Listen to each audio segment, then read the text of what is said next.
Hi friends, welcome back to our channel. ఈరోజు నేను చేయబోయేది వంట ఏంటంటే క్యాబేజీ పకోడీ. క్యాబేజీ పకోడీ చేస్తున్నా ఈరోజు నేను. దానికి కావాల్సిన పదార్థాలు: క్యాబేజీ ½ కిలో,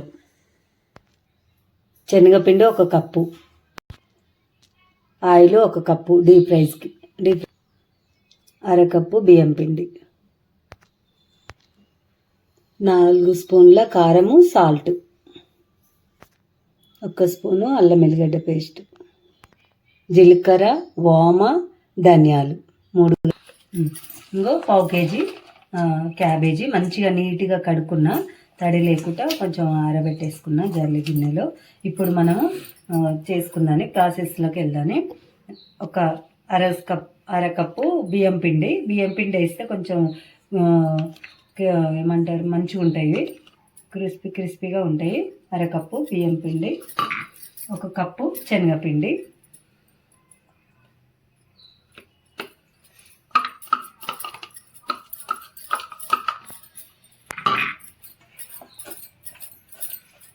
ఇప్పుడు మనం కారం వేసుకోవాలి. కారం మనకు ఇష్టం, ఎవరిష్టం వాళ్ళది. ఎంత కావాలనుకుంటే కారం అంత వేసుకోవచ్చు. ఇందులో నేను సాల్ట్ కూడా కలిపిన. 2 స్పూన్లు అయితే 1 స్పూను సాల్ట్ వేసిన కారం అయితే. ఇప్పుడు కారం ఎవరికి ఎక్కువ కావాలనుకుంటే అంత వేసుకోవచ్చు. నేను 1.5 స్పూన్ వేస్తున్నా కారం. అల్లం వెల్లి పేస్ట్ 1 స్పూను, జీలకర్ర, వామ, ధనియాలు,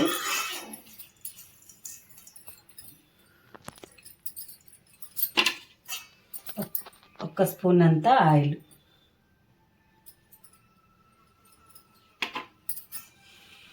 మనం కరివేపాకు చించుకొని వేసుకోవాలి.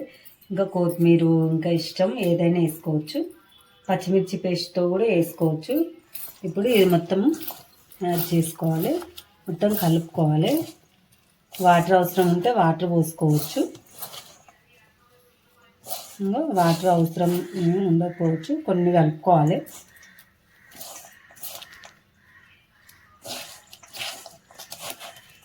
ఫస్ట్ అయితే మనము కొంచెం ఇదంతా ఇట్లా చేసుకోవాలి. క్యాబేజీ పేస్ట్ చేసుకొని కూడా చేసుకోవచ్చు. మనం ఇది మిక్సీ పట్టేసుకొని అట్లా కూడా వేసుకోవచ్చు. పకోడీ బాగుంటుంది. ఇది అయితేనేమో ఇప్పుడు ఉల్లిగడ్డ పకోడీ టైప్ వస్తుంది. ఇది నేను కలుపుకొని ఒక 2 మినిట్స్ ఉంచుకున్నాం. ఇప్పుడు ఇది అయ్యేలోపు మనం ప్యానం పెట్టుకున్నాను.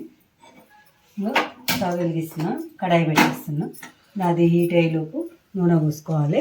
క్యాబేజీ కూడా చాలా మంచిది, కానీ క్యాబేజీ అంత మా ఇంట్లో ఉండరు. నేను కూడా ఉన్నాను, మా పిల్లలకి తినరు, అందుకోసం నేను ఉన్నాను. కానీ పకోడీ చాలా బాగుంటుంది.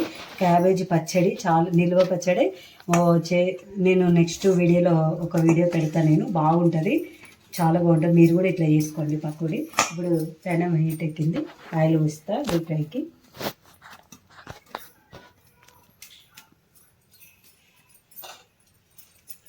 ఇది అయ్యేలోపు మనం చేసేసుకోవాలి.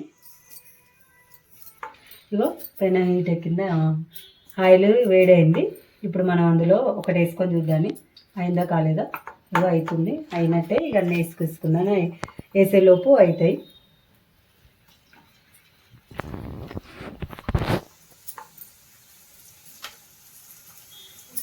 ఇట్లా వేసేసుకోవాలి, పొడి పొడిలాగా పకోడీ వచ్చేస్తుంది. కొన్ని వేసుకోవాలి, మరి నిండు కూడా వేసుకోవద్దు. అది ఇది మళ్ళీ టచ్ అయిందనుకో పోతుంది.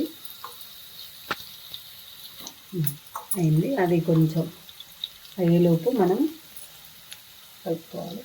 ఇటు అయ్యేది ఉంటుంది కదా. ఇగో అయినట్టుంది, కలుపుతున్నా నేను. నూనె బాగా వేడి కావాలి, అప్పుడు తొందరగా అయిపోతుంది. అయిపోయినట్టే ఆల్మోస్ట్. ఇంకొక 2 మినిట్స్. గోల్డెన్ కలర్ వచ్చినాయి. ఆయిల్ కూడా నిండు ఉండాలి, అప్పుడు మంచిగా ఉంటుంది. ఈ పకోడీలకు చిన్న కడాయి వేసుకుంటే ఫాస్ట్గా అయిపోతుంది. కాకపోతే మనం చాలా వేసుకోవాలి, ఫాస్ట్గా అయిపోవాలని పెద్ద కడాయి పెట్టుకోవడం కానీ ఆయిల్ ఎక్కువ అవుతుంది. ఆయిల్ తక్కువ అవ్వాలంటే చిన్న కడాయి పెట్టుకోవాలి. అయింది, ఇంకొక 2 నిమిషాలు అయితే అయిపోతుంది.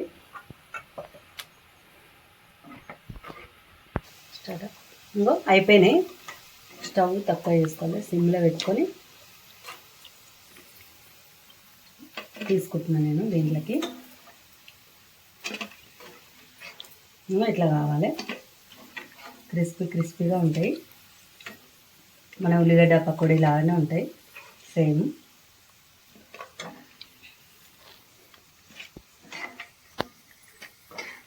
అన్నీ ఇట్లా తీసుకుంటున్నా.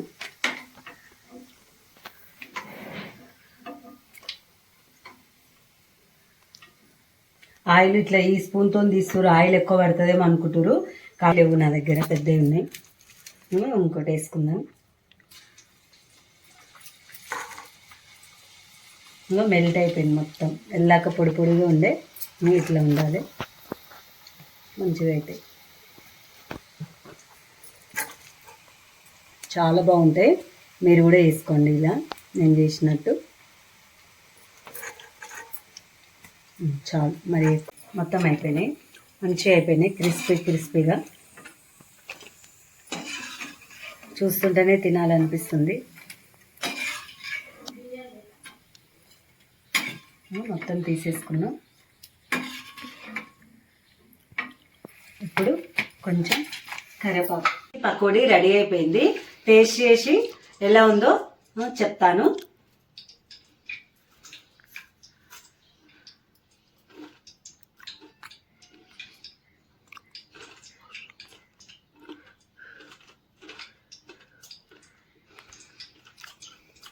క్రిస్పీగా చాలా బాగుంది. అచ్చం మన పకోడీ, ఉల్లిగడ్డ పకోడీ లాగానే ఉంటుంది, అట్లనే అనిపిస్తుంది. మీరు కూడా ఇలా చేసుకోండి నేను చేసిన పద్ధతిలో. నేను చేసిన పద్ధతి ఎలా ఉందో చేసుకొని టేస్ట్ చేసి నా కామెంట్ బాక్స్లో కామెంట్ చేయండి, షేర్ చేయండి, లైక్ చేయండి, సబ్స్క్రైబ్ చేసుకోండి. మీ అందరి అభిమానం మా పైన ఉండాలని కోరుకుంటున్నా. అంతే. Bye friends.